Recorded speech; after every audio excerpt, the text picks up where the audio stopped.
ब्रह्मा पुराण। भगवान वासुदेव का महात्म्य। व्यास जी कहते हैं, जगन्नाथ माता पार्वती अब स्वामी जी की कही हुई बातें आदि सुनकर प्रसन्न हुई और उन्होंने वहां तीर्थ यात्रा से प्रसन्न मुनि पर्वत पर गए। उन्होंने शूलपाणी महादेव जी का पूजन प्रणाम करके सब लोगों के हित के लिए प्रश्न किया। मुनियों ने कहा, त्रिलोचनाथ आपको नमस्कार। राम रोमांचकारी महाभयंकर संसार अज्ञानी और पुरुष चिरकाल तक भटकने वाले जन्म मृत्यु और संसार बंधन से किस उपाय से मुक्त हो सकते हैं, बताइए, हम यह सुनना चाहते हैं। महादेव जी बोले, द्विजो, कर्म बंधन बांधकर दुख भोगने वाले मनुष्यों के लिए भगवान वासुदेव बढ़कर कोई उपाय नहीं है। जो शंख चक्र गदा धारण करने वाले वासुदेव के मन वाणी क्रिया द्वारा विविध पूजन करते हैं, वे परम गति को प्राप्त होते हैं। जिनका मन जगन्नाथ में भगवान वासुदेव में नहीं लगा है, उनके जीवन में पशुओं की भांति चेष्टा का क्या लाभ है। मुनियों ने पूछा, सर्वलोक वंदित पिनाकधारी भगवान शंकर, हम वासुदेव का महात्मा सुनना चाहते हैं। सनातन महादेव जी बोले, सनातन पुरुष को श्री हरि ब्रह्मा जी से ही श्रेष्ठ है। उनका श्री विग्रह श्याम वर्ण और शील और कांति जाबुंदनद और नामक स्वर्ण नाम है। उनके मेघ रहित आकाश और सूर्य की भांति प्रकाशित होते रहे। उनकी 10 भुजाएं है, महातेजस्वी है, देव शत्रुओं का नाश करते हैं। वक्ष स्थल पर श्री वत्स चिन्ह शोभा पाता है। इंद्रिय नियता और संपूर्ण देव वृंद अधिपति और उनके उदर में ब्रह्मा और मस्तक में मेरा प्रादुर्भाव हुआ है। सिर के बाल नक्षत्र ग्रह और रोमवली से देवता असुर उत्पन्न, उनके शरीर से ऋषि और सनातन लोग प्रकट हुए। वे साक्षात ब्रह्मा जी तथा संपूर्ण देवताओं के निवास स्थान है। जो संपूर्ण पृथ्वी का रचयिता है, वह तीनों लोकों का स्वामी है।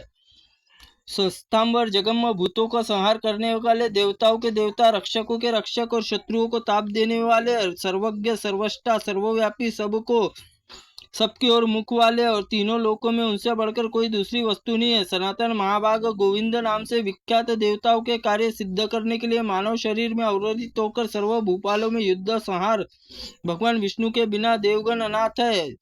अतः उनके बिना संसार में देव कार्य सिद्ध नहीं कर सकते। संपूर्ण भूतों के नायक और भगवान विष्णु समस्त प्राणियों के वंदित है। वे देवताओं के नाथ और कार्य कारण ब्रह्मा स्वरूप और उनके ब्रह्म ऋषियों शरण देने वाले ब्रह्मा जी उनकी नाभि में है। मैं उनके शरीर में, संपूर्ण देवता भी उनके शरीर में संपूर्वक स्थिति है। वे भगवान कमल के समान नेत्र धारण करके उनके गर्भ में श्री का निवास है। सदा लक्ष्मी जी के साथ रहते हैं। शांगुड़ी नामक धनुष और सुदर्शन चक्र और नंदक और खाड़ और आयुध उनके संपूर्ण नागों में, शत्रु में, गरुड़ में, ध्वजा में विराजमान है। उत्तम शील, शौच, इंद्र संयम, पराक्रम, वीर्य, सुदर्शन शरीर, ज्ञान, सरलता, कोमलता, रूप, बल आदि गुणों से सुशोभित है। उनके पास संपूर्ण दिव्य शास्त्रों का समुदाय है। योग माया के सहस्त्र नेत्र और विकराल नेत्रों वाले भी उनका हृदय विशाल है। वह अपनी वायु से मित्रजनों के प्रशंसा करते, कुटुंबीय बंधुजनों के प्रेमी, क्षमाशील, अहंकार शून्य, वेदों के ज्ञान प्रदान करने वाले, भयाभूतों और भय और का अपहरण करने वाले, मित्रों के आनंद वृद्धि करने वाले, समस्त प्राणियों को शरण देने वाले, दानों के पालक, शास्त्रों के ज्ञाता, ऐश्वर्य संपन्न, शरण में आए हुए मनुष्य, उपकारी, शत्रुओं का भय देने वाले, नीति और नीति संपन्न, ब्रह्मवादी, जितेंद्र, उत्कृष्ट बुद्धि युक्त देवताओं के अभ्युदय के लिए महात्मा मुनि ने वंश में अवतार लेंगे। उस अवतार से ब्राह्मणों का सत्कार करने वाले ब्रह्मा स्वरूप ब्राह्मणों के प्रेमी होंगे। यदुकुल में अवतरित भगवान श्री कृष्ण राजगृह जरासंध को जीतकर उसकी कैद में पड़े हुए राजाओं को छोड़ेंगे।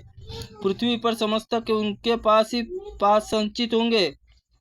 वे अत्यंत पराक्रमी होंगे। भूतल पर कोई दूसरा वीर पुण्य पराक्रम द्वारा परास्त न कर सकेगा। वही विक्रम संपन्न समस्त राजाओं के भी राजा होंगे, वीर मूर्ति होंगे। भगवान वासुदेव द्वारा द्वारका रहते हुए दुर्बुद्धि दैत्यों को पराजित करके पृथ्वी का पालन करेंगे। आप सब लोग ब्राह्मणों श्रेष्ठ पूजन सामग्री और भगवान की सेवा में उपस्थित होकर सनातन ब्रह्मा जी के भांति उनका यथायोग पूजन करें। और मेरा पितामह ब्रह्मा दर्शन करना चाहते हो तो परम प्रतापी भगवान वासुदेव का दर्शन अवश्य करना चाहिए। उनका दर्शन होने से मेरा भी दर्शन हो जाता है।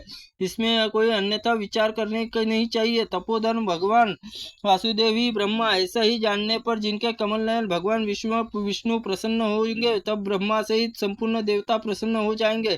संसार में जो मानव भगवान केशव की शरण लेगा वही कीर्ति, यश और स्वर्ग की प्राप्ति होंगी। इतना नहीं, धर्मात्मा होने के साथ ही वह धर्म के उपदेश देने और करने वाला आचार्य होगा। महातेजस्वी भगवान विष्णु ने प्रजा वर्ग के हित में इच्छा रखने और धर्मानुष्ठान करने के लिए कोटि कोटि ऋषियों को उत्पन्न किया है और सनत कुमार आदि ऋषि गंधमाल पर्वत पर विविध पूर्वक तपस्या संलग्न है। इसीलिए धर्मज्ञ प्रवचन कुशल भगवान विष्णु सबके लिए नमस्कार करने योग्य है। वे वंदित होने के कारण वंदना करते हैं, सम्मानित होने पर स्वयं को सम्मान देते हैं। जो प्रतिदिन उनका दर्शन करता है उस पर वे सदा कृपा दृष्टि रखते हैं। जो उनकी शरण में जाता है वे उनकी ओर बढ़ जाते हैं। जो अर्चना करता है वो सदा उनकी अर्चना करते हैं। इस प्रकार आदिदेव भगवान विष्णु अनित्य साधुओं की आराधना के लिए बड़ी भारी तपस्या करते हैं। देवता सनातन श्री हरि की सदा पूजन किया करे।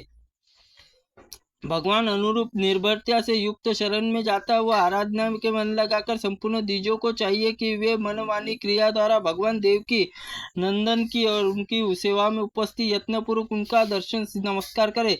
मुनियों, मैंने इसी मार्ग का अनुष्ठान किया है। जैसे सर्वदेव देवेश्वर भगवान का दर्शन लेने पर संपूर्ण देवताओं का दर्शन हो जाता है, उन महारूप वराह रूपधारी सर्वलोक पितामह जगतपति भगवान विष्णु को नित्य प्रिय प्रणाम करता हूँ। उन्हीं के श्री कृष्ण बड़े भाई हलधर बलराम जी और श्वेतगिरी में समान गौर संवर्ण होता है। इसी पृथ्वी को धारण करने वाले शेषनाग में उनके रूप में अवतरित होंगे। वे भगवान की शेष बड़ी प्रसन्नता के सर्वत्र विचरण करते हैं।